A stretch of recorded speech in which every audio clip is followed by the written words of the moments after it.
Hello बच्चों, नमस्कार। आज की हम इस क्लास में समतल के बारे में पढ़ते हैं। पिछली क्लास में भी हमने समतल के बारे में पढ़ा था। उसमें हम समतल की परिभाषा, समतल का व्यापक समीकरण और एक बिंदु से गुजरने वाले समतल का व्यापक समीकरण ज्ञात करने के लिए पढ़ा था।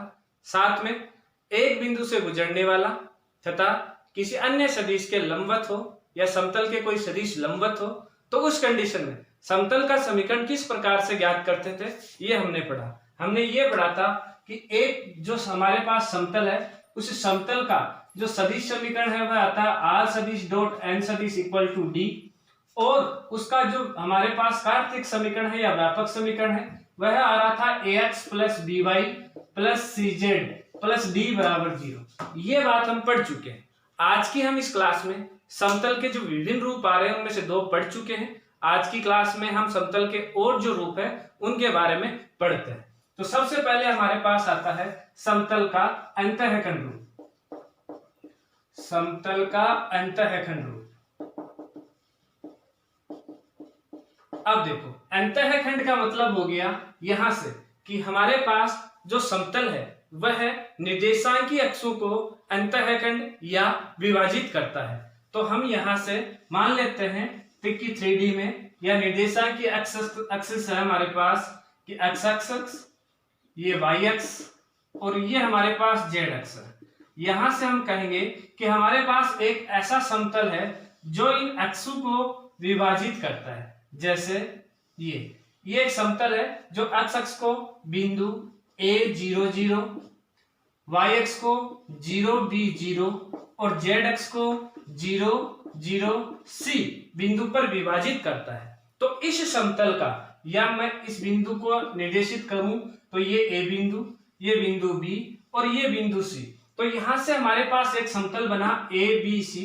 ये जो समतल आया है, इस समतल का समीकरण, तो इस समतल का जो समीकरण है अंतःखंड रूप में, समतल का जो समीकरण है वह होगा x upon a plus y upon b plus z upon c equal to क्या होगा, 1 होगा। यहां से एक बार फिर से हम देख रहे हैं कि हमारे पास समतल का जो अंतःखंड रूप है, उस अंतःखंड रूप में समतल का जो समीकरण आता है वह क्या आएगा, x upon a plus y upon b plus z upon c equal to क्या आएगा, 1 आएगा। अब कई बार क्या होता है, हमारे पास समतल का ये जो व्यापक समीकरण है ये दिया गया होता है और हमसे पूछा जाता है कि इस व्यापक समीकरण को आप समतल के अंतःखंड रूप में परिवर्तित कीजिए। तो वो कैसे करते हैं, तो देखो, इस व्यापक समीकरण को मैं इस प्रकार से लिख दूं कि ax plus B Y plus सी जेड, इस d को उधर ले जाऊं तो माइनस डी आया। ठीक है, अब इधर हमें 1 चाहिए तो d को मैं प्रत्येक इधर वाले भाग से क्या कर दूंगा, डिवाइड। यहां से हो जाएगा ax plus B Y plus C z equal to 1। यहां से अपोन में माइनस डी, यहां भी अपोन में माइनस डी और यहां भी अपोन में माइनस डी। अब जो a है, b है, c है, इनको हम नीचे की तरफ लेके जाते हैं तो हम इसको ऐसे भी लिख सकते हैं x upon minus d upon a plus y upon minus d upon b और plus z upon minus d upon c equal to क्या हो चुका है, 1। ये है हमारे पास जो समतल का व्यापक समीकरण दे रखा है। इस व्यापक समीकरण को हमने अंतःखंड रूप में बदला और अंतःखंड रूप में हमारे पास समीकरण क्या होता है, x upon a plus y upon b plus z upon c equal to 1। तो उसी रूप में हमने इसको क्या कर दिया, कन्वर्ट कर दिया। ठीक है, यदि हमारे पास कोई ऐसा क्वेश्चन आता है कि आपके पास एक समतल का व्यापक समीकरण ये है, उसको समतल के अंतःखंड रूप में परिवर्तित कीजिए, तो अंतःखंड रूप में परिवर्तित करने का तरीका ये रहेगा। और यदि हमारे पास ऐसा कहा जाता है कि हमारे पास एक कोई समतल है, वो निर्देशांकी अक्षों को a0 0, 0 b0 और 0 0 c बिंदु पर विभाजित करता है, तो उस समतल का हमारे पास समीकरण ज्ञात कीजिए। तो उस कंडीशन में उस समतल का समीकरण होगा x upon a plus y upon b plus z upon c equal to 1। तो ये है समतल का अंतःखंड रूप है। अब उसके बाद में अगला हम एक और टॉपिक लेते हैं, पॉइंट लेते हैं, और वो भी समतल का रूप ही है।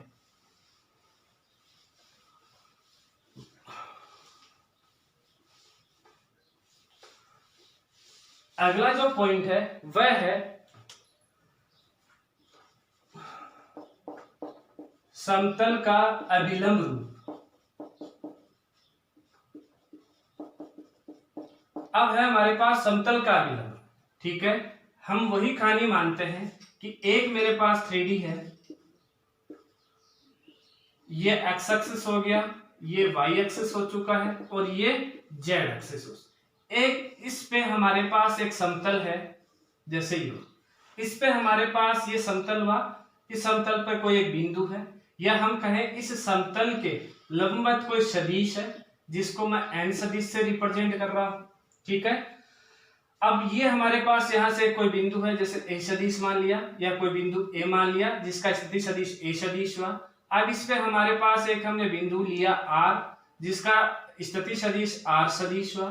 तो उस कंडीशन में हमारे पास समतल का यदि समीकरण देखें तो उस समतल का सदिश समीकरण आता है r सदिश डॉट n सदिश इक्वल टू क्या आता है, d आता है।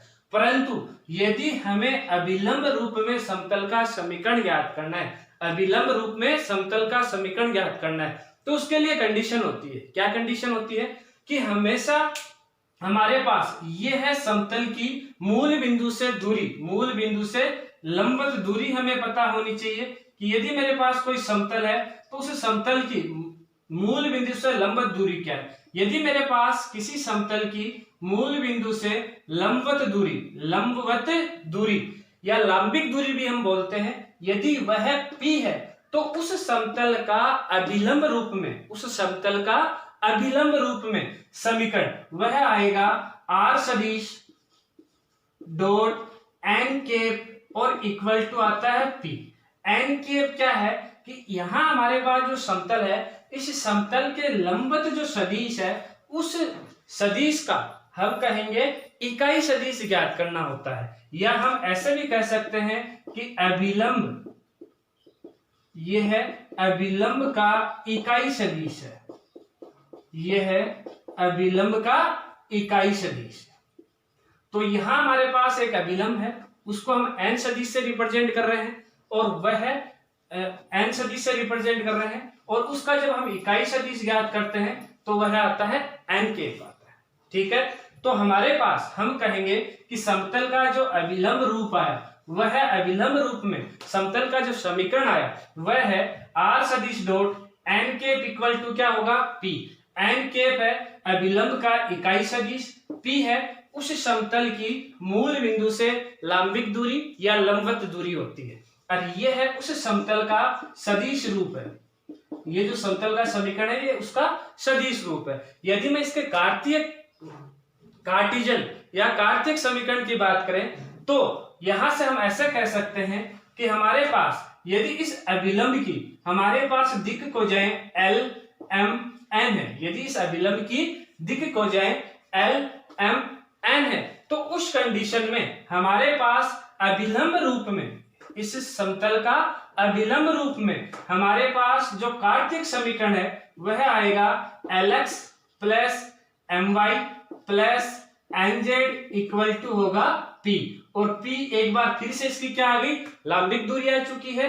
यहां से L M N है वह अभिलंब की दिक् को जाए, वह अभिलंब की क्या होगी, दिक् को जाए। अब कहानी आती है कि यदि मेरे पास कोई समतल दे रखा है, ठीक है, प्लेन, हमारे पास कोई समतल दे रखा है, और उस समतल के बारे में कहा जाता है कि जैसे हमारे पास ये समतल का समीकरण दे दिया, और उसके बारे में कहा जाता है कि उसको अभिलंब रूप में परिवर्तित कीजिए या अभिलंब रूप में समतल का समीकरण ज्ञात कीजिए। तो यदि हमारे पास यहाँ से r सदिश डॉट n सदिश इक्वल टू d दिया जाता है, और इसको, इस समतल के समीकरण को हमें अभिलंब रूप में परिवर्तित करना है, तो हम क्या करेंगे, यहां से जो n सदिश है, इस n सदिश को n कैप बनाएंगे।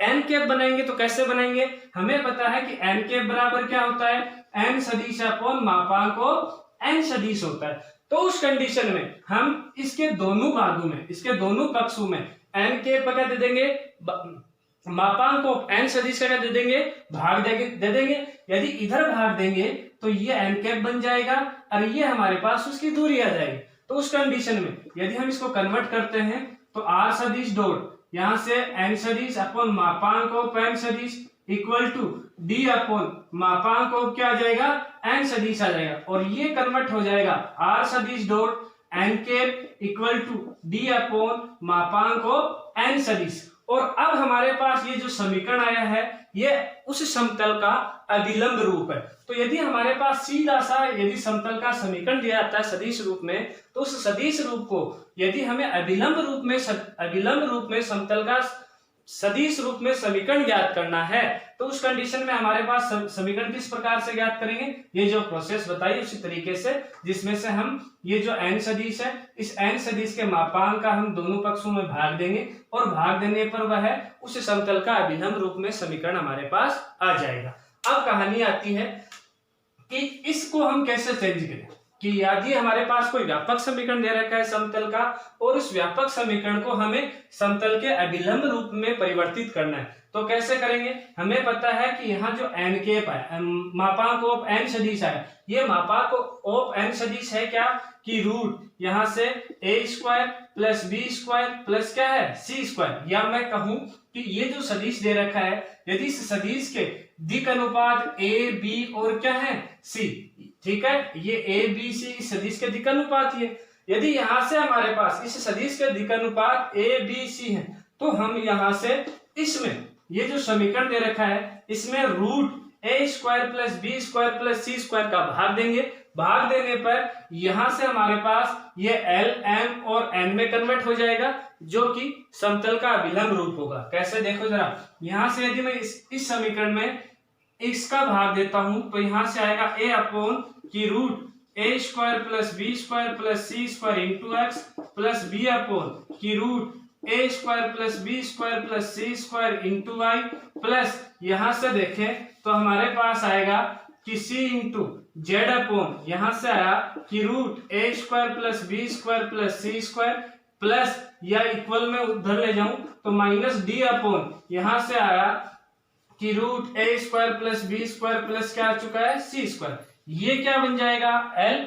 यदि हमारे पास ये एन सदिश है तो इस एन सदिश का ये क्या बन जाएगा, यहां से दिक्कोजय बन जाएगी। तो ये हो गया एल एक्स प्लस क्या हो गया एम वाई प्लस क्या हो गया यहां से एन जेड और plus equal to minus D upon ये बन जाएगा कि root A square plus B square plus C square. और इस प्रकार से हमने हमारे पास यदि समतल का कोई व्यापक समीकरण दे रखा है तो उस व्यापक समीकरण को अभिलंब रूप में परिवर्तित कर दिया है। ठीक है बच्चों, अब उसके बाद में अब हम लेते हैं हमारे पास प्रश्नावली कुछ एग्जाम्पल्स है, उन एग्जाम्पल्स को हल करने की हम कोशिश करते हैं। तो सबसे पहले हम एग्जाम्पल लेते हैं। एग्जाम्पल नंबर है हमारे पास 20। इस एग्जाम्पल नंबर 20 की जो थ्योरी है वो हम कल या पिछली वाली क्लास में पढ़ चुके हैं, एक बार उसको रिपीट करने की जरूरत नहीं है मेरे को, परंतु मैं क्वेश्चन हल करवाता हूं तो आप जरूर उसको एक बार देखें। देखो यहां से क्या कहा गया है कि वह अनुपात ज्ञात कीजिए जिसमें बिंदुओं P तथा Q को मिलाने वाली रेखा समतल ax plus B Y plus सी जेड प्लस डी बराबर 0 द्वारा विभाजित होती है। यहां से कहा गया है कि यहां से देखो क्वेश्चन को समझने की कोशिश करो।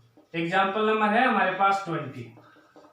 क्या कहा गया है कि आपके पास कोई दो बिंदु है, एक बिंदु है P, एक बिंदु है हमारे पास Q। यदि हम इस बिंदु को इन दोनों बिंदुओं को मिलाते हैं तो ये एक रेखा बनती है। इस रेखा को एक समतल है वह विभाजित करता है। जैसे मैंने एक समतल बनाया और ये समतल इसको क्या कर रहा है विभाजित कर रहा है, और इस समतल का हमारे पास समीकरण क्या है इस बिंदु पर, इसका समीकरण है ax plus B Y plus सी जेड प्लस डी बराबर क्या दे रखा है 0। ये कोई समतल है, ये इन दोनों बिंदुओं को मिलाने वाली रेखा को विभाजित कर रहा है, इस बिंदु पर विभाजित कर रहा है। ठीक है, तो हमें कहा गया है तो वह अनुपात ज्ञात कीजिए कि ये जो समतल है इस मिलाने वाली रेखा को किस अनुपात में विभाजित करता है। मैं मान लेता हूं कि ये जो बिंदु है इस रेखा को लेमड़ा अनुपात 1 में विभाजित कर रहा है, लेमड़ा अनुपात 1 में विभाजित कर रहा है। ठीक है, तो यहां से हम देखते हैं बिंदु P के निर्देशांक हमें दे रखे हैं x1, y1, z1 और बिंदु Q के निर्देशांक है x2, y2 और z2। ठीक है, अब हम कहेंगे कि माना कि बिंदु P और Q को मिलाने वाली रेखा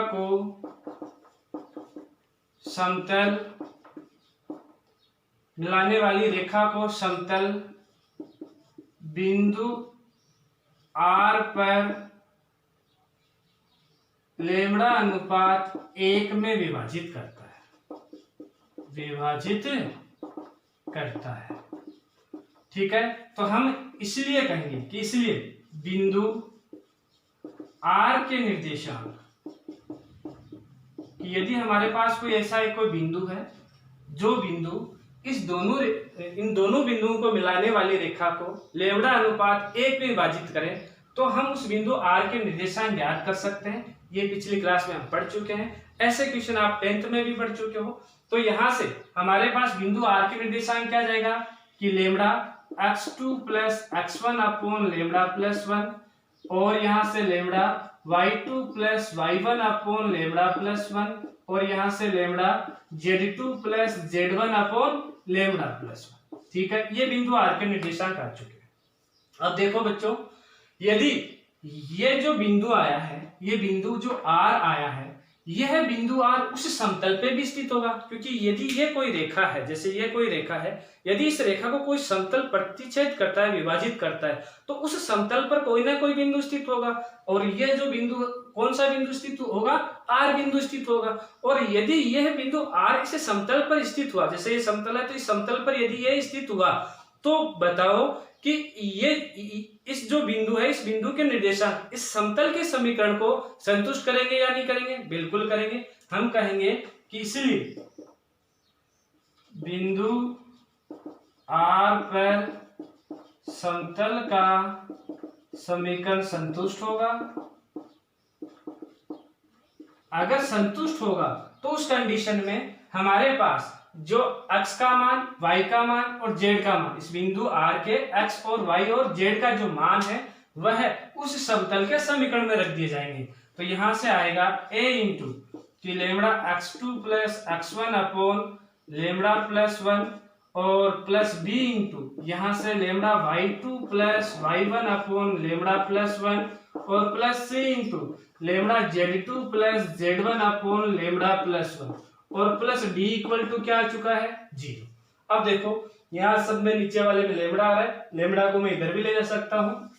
तो यहां से हमारे पास ये बनता है कि a इंटू कि lambda x2 plus x1 plus b into lambda y2 plus y1 plus c into lambda z2 plus z1, और plus d into lambda plus 1 equal to क्या आया? 0।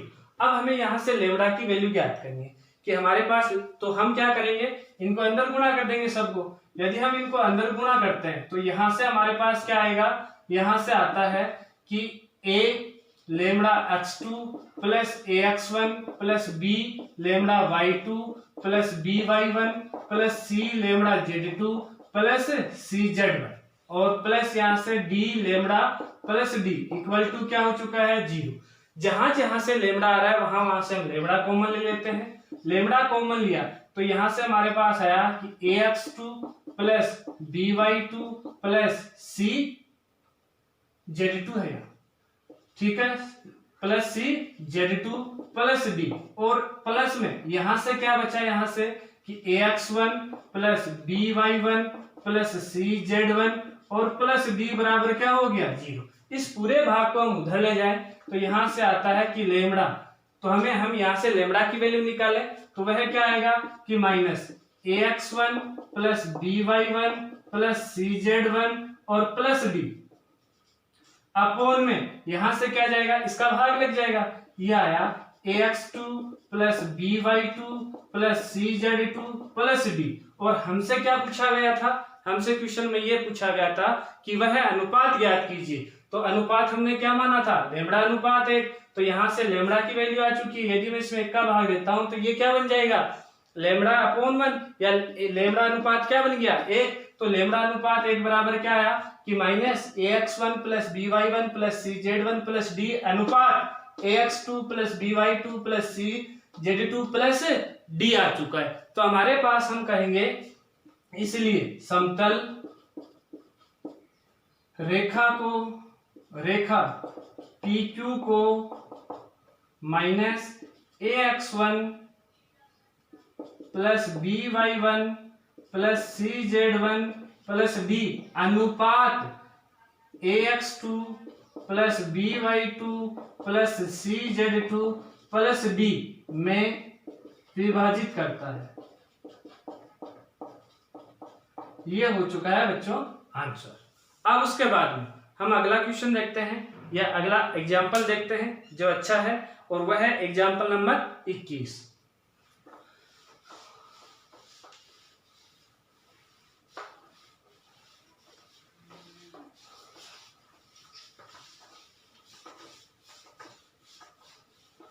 एग्जाम्पल नंबर 21 देखो क्या है हमारे पास कि वह अनुपात ज्ञात कीजिए जिसमें बिंदु P व Q को मिलाने वाली रेखा को निर्देशांकी तलों द्वारा काटा जाता है। कि हमारे पास कोई दो बिंदु हैं, एक बिंदु P है, एक बिंदु Q है, ठीक है, वही कहानी। यदि हम इन दोनों बिंदुओं को मिलाते हैं तो हमारे पास एक रेखा बनती है, वह रेखा है PQ। अब इस रेखा को हमारे पास निर्देशांकी तलों, अब देखो इसमें एक बड़ी बात, हमारे पास ये यदि मैं निर्देशांकी अक्ष बनाता हूं तो यहाँ से ये x अक्ष आता है, ये y अक्ष आता है, और यहाँ से ये हमारे पास z अक्ष आता है। अब हमें कहा गया है कि वह अनुपात ज्ञात कीजिए जिसमें इस रेखा को ये निर्देशांक की जो तल है, अब तल क्या होंगे, तल हमारे पास यहाँ तीन ही तल आ रहे हैं। कौन कौन सा तल आ रहा है? पहला तल आ रहा है XY तल, दूसरा तल आ रहा है हमारे पास YZ तल, और तीसरा तल आ रहा है वो कौन सा आ रहा है? XZ तल आता है। तीन तल हैं, कौन कौन से हैं? एक तो XY तल, दूसरा YZ तल, और तीसरा है ZX तल, या हम कह सकते हैं XZ तल, ठीक है। तो इनके द्वारा यदि हमारे पास इस रेखा को जब काटा जाता है, विभाजित किया जाता है, तो उस कंडीशन में हमें वह अनुपात बताना है। तो यदि यहाँ से मैं बिंदु P के निर्देशांक देखूं तो वह दे रखे हैं -2 4 7। यदि Q के निर्देशांक देखें तो वह दे रखे हैं हमारे पास यहाँ से 3 -5 और 8, ठीक है। तो पहली कंडीशन यहाँ से एग्जाम्पल नंबर कौन सा था? 21। तो इसके लिए पहली कंडीशन बनती है, हम कहेंगे कि हमारे पास जो बिंदु हैं, हम कहेंगे कि बिंदुओं P और Q को मिलाने वाली रेखा को कोई बिंदु R लैम्ब्डा अनुपात 1 में विभाजित करता है, ठीक है। तो लैम्ब्डा अनुपात 1 में विभाजित करता है, तो हम कहेंगे कि इसलिए बिंदु R के निर्देशांक, यदि R के निर्देशांक यहां से देखें तो R के निर्देशांक क्या क्या आ जाएंगे हमारे पास? यहां से एक बार मैं इसको मिटा रहा हूं। यहां से हमारे पास बिंदु R के जो निर्देशांक आए वह क्या क्या आया कि लैम्ब्डा x2 की वैल्यू है 3, तो हम यहां से कहेंगे कि 3 लैम्ब्डा -2 अपॉन लैम्ब्डा +1।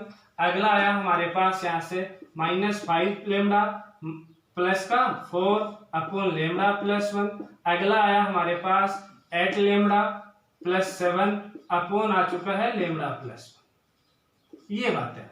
अब देखो पहली कंडीशन, अभी मैंने आपको ये बताया था कि ये हमारे पास तीन तल होते हैं। एक होता है हमारे पास XY तल, एक होता है हमारे पास YZ तल, एक होता है हमारे पास XZ तल या ZX तल। तो सबसे पहला मैं कहूं कि हमारे पास जो इन रेखाओं को, जो रेखा बनी, इस रेखा को XY तल R बिंदु पर प्रतिच्छेद करता है। तो हम कहेंगे कि रेखा PQ को XY तल बिंदु R पर विभाजित करता है। तो अब देखो यहां से सबसे पहली बात है कि यदि हमारे पास यहां से XY तल, जो XY तल है, यदि इस रेखा को बिंदु R पर विभाजित करता है तो उस कंडीशन में हमारे पास, क्योंकि हमारे पास तल कौन सा आया, XY तल आया, तो उस कंडीशन में हमारे पास यहां से ZX की वैल्यू क्या हो जाएगी, 0, क्योंकि ZX वाला तो निर्देशांक हमारे पास कोई काम ही नहीं आया। काम कौन आया, केवल और केवल XY तल आया। तो हम कहेंगे कि इसीलिए Z बराबर क्या आया, 0। तो बिंदु R का जो निर्देशांक है, ये जो बिंदु R है, इसका जो निर्देशांक है वह Z के लिए क्या जाएगा, ZX के लिए क्या जाएगा, 0। तो हम कहेंगे यहां से 8 lambda plus 7 upon lambda plus 1 equal to 0, और लेमडा का मान क्या आ चुका है, -7/8। तो अनुपात क्या आ चुका है, तो हम कहेंगे कि लेमडा अनुपात 1 बराबर, वो किसके आएगा, -7 अनुपात क्या आ चुका है, 8 आ चुका है। यहां से आया -7 अनुपात क्या है, यहां से 8 आया है, ठीक है। तो ये हो चुका है हमारे पास उसका अभिष्ट अनुपात। अब हम बात करते हैं दूसरा कौन सा है। यहां से यदि हम दूसरे की बात करें तो यहां से हम कहेंगे कि यदि रेखा को YZX या YZ तल, x नहीं तल, यदि रेखा को YZ तल लेमड़ा अनुपात YZ तल बिंदु R पर विभाजित करता है। अब देखो यहां से हमारे पास ये रेखा है, ठीक है, ये P है, ये Q है। यदि इसको YZ तल बिंदु R पर विभाजित करता है, ठीक है, तो उस कंडीशन में हमारे पास x अक्ष का मान, उस कंडीशन में इस बिंदु R का जो x अक्ष का निर्देशांक है वह क्या हो जाएगा, 0। तो इस कंडीशन में हम कहेंगे बिंदु R का जो अक्ष का निर्देशांक है वो 0 होता है। तो हम कहेंगे कि इसलिए x बराबर 0 और x बराबर 0, 3 lambda -2 upon lambda plus 1 equal to क्या है, 0। यहाँ से लेमडा का मान आ चुका है 2/3, या हम कहेंगे कि लेमडा अनुपात 1 बराबर आ चुका है 2 अनुपात किसके, 3, या हम कहेंगे कि 2 अनुपात 3 में जो हमारे पास YZ तल है इस रेखा को क्या करेगा, प्रतिच्छेद करेगा या विभाजित करेगा। अब हमारे पास आता है तीसरा पॉइंट। हम कहेंगे कि यदि रेखा को ZX तल बिंदु R पर विभाजित करता है तो उस कंडीशन में देखो, अब हमारे पास ZX तल है, तो उस कंडीशन में बिंदु R का YX का जो निर्देशांक है वह क्या हो जाएगा, 0। तो y बराबर हमारे पास आ चुका है 0। यहां से बिंदु R का y का निर्देशांक देखें तो वह है -5 lambda plus 4 upon lambda plus 1 equal to आया 0। यहाँ से लेमडा का जो मान आया वह है 5/4। तो हम कहेंगे कि इसलिए अभिष्ट जो अनुपात है वह अनुपात क्या आएगा, यहाँ से 5 अनुपात कितना आएगा, 4 आएगा। अभिष्ट जो अनुपात है वह अनुपात होगा 5/4। तो इस प्रकार से यदि मेरे पास कोई दो बिंदु है, उन दो बिंदुओं को मिलाने वाली रेखा को यदि कोई तल, निर्देशी अक्षों का जो तल है वह यदि विभाजित करता है तो उस कंडीशन में वह किस अनुपात में विभाजित करता है। तो पहली कहानी आती है कि यदि उस रेखा को या इन दोनों बिंदुओं को मिलाने वाली रेखा को XY तल यदि विभाजित करता है तो वह -7/8 में विभाजित करेगा। यदि रेखा को YZ तल बिंदु R पर विभाजित करता है तो वह तल उस रेखा को 2/3 में विभाजित करेगा। यदि हमारे पास उस रेखा को ZX तल या XZ तल विभाजित करता है तो वह तल उस रेखा को 5/4 में विभाजित करेगा। आज की क्लास में बच्चों इतना ही। यदि आपको अच्छे से समझ में आ रहा है तो आप मेरे YouTube channel Rakesh Sharma maths अड्डा को आप सब्सक्राइब कीजिए। धन्यवाद।